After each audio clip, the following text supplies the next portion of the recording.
Assalamualaikum warahmatullahi wabarakatuh. Perkenalkan, nama saya Dwi Lufiah dari PGSD 24C dengan NIM 2405 Nah, di sini saya akan menjelaskan materi dari mata kuliah Landasan Pendidikan. Indonesia merupakan negara yang memiliki banyak potensi. Nah, gimana sih cara kita untuk meningkatkan potensi dari negara Indonesia itu sendiri? Yaitu dengan cara menciptakan masyarakat yang berpendidikan tinggi, yang dapat membuat daya saing yang kuat gitu. Nah, tetapi hal tersebut masih terkendala dikarenakan adanya masalah-masalah pendidikan yang ada di Indonesia itu sendiri. Lalu, apa saja sih masalah-masalah pendidikan yang ada di Indonesia? Mari saksikan penjelasan saya. Nah, teman-teman, masalah pendidikan pertama yang akan saya bahas yaitu keterbatasan akses pendidikan. Nah, sama-sama kita ketahui bahwa Indonesia itu tidak semuanya dong orang-orang berpendidikan atau bersekolah. Contohnya seperti di daerah perdesaan contohnya, tidak semua dari mereka untuk bersekolah dikarenakan adanya akses pendidikan yang terbatas. Contohnya seperti adanya jarak antara dari rumah ke sekolah. Misalnya kalau mau ke sekolah itu kita harus menyeberang sungai gitu kan. Nah, itu adalah masalah pendidikan yang ada di Indonesia, khususnya di daerah-daerah perdesaan. Nah, solusi yang dapat kita ambil dari permasalahan adanya keterbatasan akses pendidikan yaitu dengan cara, contohnya seperti pemerintah yang memberikan pembangunan yang merata kepada seluruh daerah di Indonesia termasuk daerah perdesaan. Contohnya yaitu seperti membangun jembatan, seperti yang saya bilang tadi, adanya jarak antara rumah ke sekolah membuat pendidikan itu tidak stabil, maka harus membangun jembatan agar anak-anak tidak menyeberang sungai lagi gitu. Nah, permasalahan yang kedua yaitu adanya kualitas pendidikan yang tidak merata. Biasanya pendidikan seperti di daerah perkotaan dan perdesaan itu kualitasnya sangat jauh berbeda, dikarenakan adanya kualitas pendidikan dari perkotaan itu lebih tinggi dibanding dengan kualitas pendidikan yang ada di perdesaan. Lalu bagaimana sih cara solusinya untuk mengatasi itu? Solusi untuk mengatasi hal tersebut yaitu dengan cara meningkatkan kualitas guru. Nah, kita harus memberi bimbingan kepada guru dan pengembangan kompetensi kepada guru agar kualitas pendidikan itu secara merata berada di Indonesia. Tidak hanya di perkotaan, tetapi di perdesaan juga merata kualitas pendidikannya. Nah, permasalahan yang ketiga yaitu kurikulum belum sepenuhnya relevan.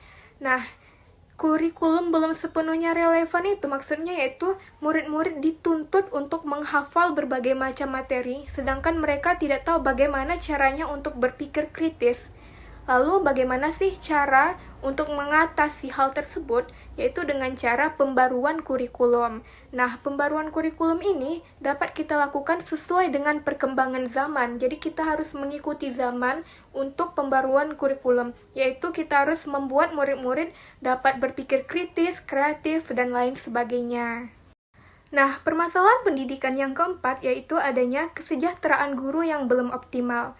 Sama-sama kita ketahui bahwa guru di daerah perdesaan dan guru di daerah perkotaan memiliki gaji yang berbeda. Biasanya guru di daerah perdesaan memiliki gaji yang lebih kecil dibandingkan guru di daerah perkotaan. Lalu bagaimana sih solusi pemerintah untuk mengatasi hal tersebut? Yaitu pemerintah harus menyamaratakan gaji guru sesuai dengan kemampuan guru tersebut, bukan sesuai dengan tempat tinggal di perdesaan atau di perkotaannya. Jadi harus sesuai dengan kemampuan guru tersebut. Nah, di sanalah dapat memberikan gaji guru yang optimal. Kelima, yaitu adanya biaya pendidikan yang mahal. Nah, saya juga pernah mendengar kata-kata orang miskin tidak perlu berpendidikan. Itu seperti kata-kata yang lumayan menyakitkan gitu kan. Karena pendidikan itu sangat penting bagi siapa saja, baik dari orang kalangan bawah maupun orang kalangan atas.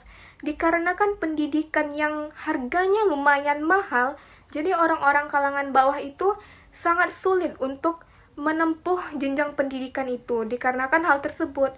Lalu bagaimana sih cara kita atau cara dari pemerintah untuk mengatasi hal tersebut?